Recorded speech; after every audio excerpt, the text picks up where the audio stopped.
Dead Kitty Productions, and I'd love to give you a review on the movie Superman, and all of the subsequent movies, mind you, and give you a kind of definitive order in which they should go. In my mind, there's a couple that you can completely ignore, and there's a couple that are a must-see for Superman fans. Now, first up on my list is Superman the movie, obviously. This is a really good edition right here. It's the 4-disc special edition. It has 4 discs. You can see the 78 theatrical movie version or the 2000 expanded edition of the movie. Then the last 2 discs are full of documentaries and screen tests. There's restored scenes. There are some vintage TV special making of the Superman movie. And then, on the 4th disc, there are tons of old Superman movies.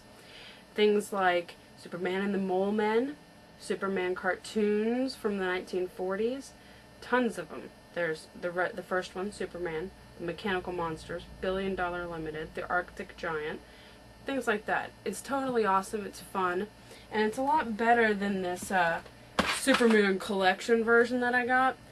This one, it only has a couple of things on it. There's some storyboards, web events, chat room access for the DVD-ROM for the PC, but otherwise there's just a couple of behind-the-scenes documentaries, deleted scenes, and audio outtakes and stuff like that. You know, there's a couple things that's kind of cool, like a vintage TV spot, things like that, but there's not a whole lot. But there is a feature-length director commentary. They have the same thing on this one.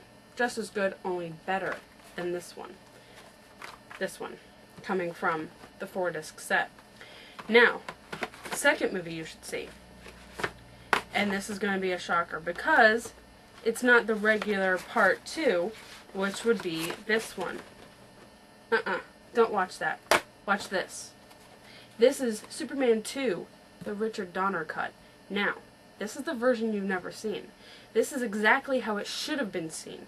Now, for those of you who don't know, while they were making Superman 1, they were also subsequently making Superman 2 at the same time. Whew. While they were at that whole set, they got it done and over with. About 70% to 80, maybe even 90% of the movie was done by the time that the first one was brought out. And the Salkinds didn't really like Donner for some reason, so they got Richard Lester. To me, Richard Lester made it a complete farce. Now, okay, I love Richard Lester when he directed A Hard Day's Night, but that's the Beatles, for God's sake. This is Superman we're talking about here, okay? Yeah, he's a comic book hero, comic book world. Everything's fake, but it's basically New York City. I mean, come on. That is not Metropolis, that's New York City. But anyway, he made it a complete farce. This guy rolling backwards on his roller skates, this guy floating away on his phone, he's still talking to it. Whatever. What you need to be seeing is this one. This is exactly how Donner wanted it to be seen. Yes, a couple scenes weren't shot, so you'll be seeing screen tests kind of cobbled together. A couple of them are green screened, you can kind of tell, and it's not exactly Christopher Reeve up in the window, I don't think. I think it was his audio, but it wasn't him. There's a couple stuff like that, but it's a rough cut of what it should look like, of what he really wanted. And it's really good. Now, yeah, the ending is not what they wanted it to be because they had to use the ending that they wanted for this at the end of this. So, and he explains it in the commentaries. Listen to the commentaries of both this and this. You will learn a lot. Now, the next movie, now this will really surprise you. Take these ones on your 4-disc set if you have it. These two. 3 and 4. Pitch them. Okay? That was solely for the marketing of Superman because they were doing so good. Christopher Reeve only did it because there were certain plot lines, especially in the 4th one, The Quest for Peace, because he loved the fact that he was saving the world from nuclear arms. Now, I love that idea too, but stupid movies. What you need to be watching is this. Seriously. I don't care what you say. This is exactly what I think the series needs.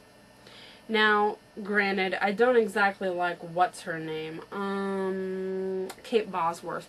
I thought she did a very dry version of Lois Lane. Margot Kidder got it to a T. She's supposed to have a kind of airheadedness, but at the same time be very straightforward and very, I'm gonna get the news. But at the same time, she has a girlish, lovely little I love you Superman kind of gleam in her eye when she sees him. Now, granted, this is like he was gone for 5 to 6 years, so, you know, when he comes back, of course, she's a little pissed off. But she plays her too seriously. There's supposed to be another element to it. I don't, it's a je ne sais quoi. You know, a certain element, and Kate Bosworth just doesn't have it. But, of course, it's another Lex Luthor. Oh God, you know, let's get Metatron or whatever his name is in there. You know, I don't even know all of them because I don't read the comics. But hopefully the next one does have someone else, like who's that guy from the video game? The guy that has all those people that multiply for him. I don't know. Anyway, but it's a good addition to watching this one and then this one and tacking this right behind it, because he apparently, Brandon Routh was actually kind of granted permission by Christopher Reeve to kind of fill his shoes. He was definitely like, hey, I love that kid. I'd love him to do it, you know. I'd be proud to have that kid follow behind me.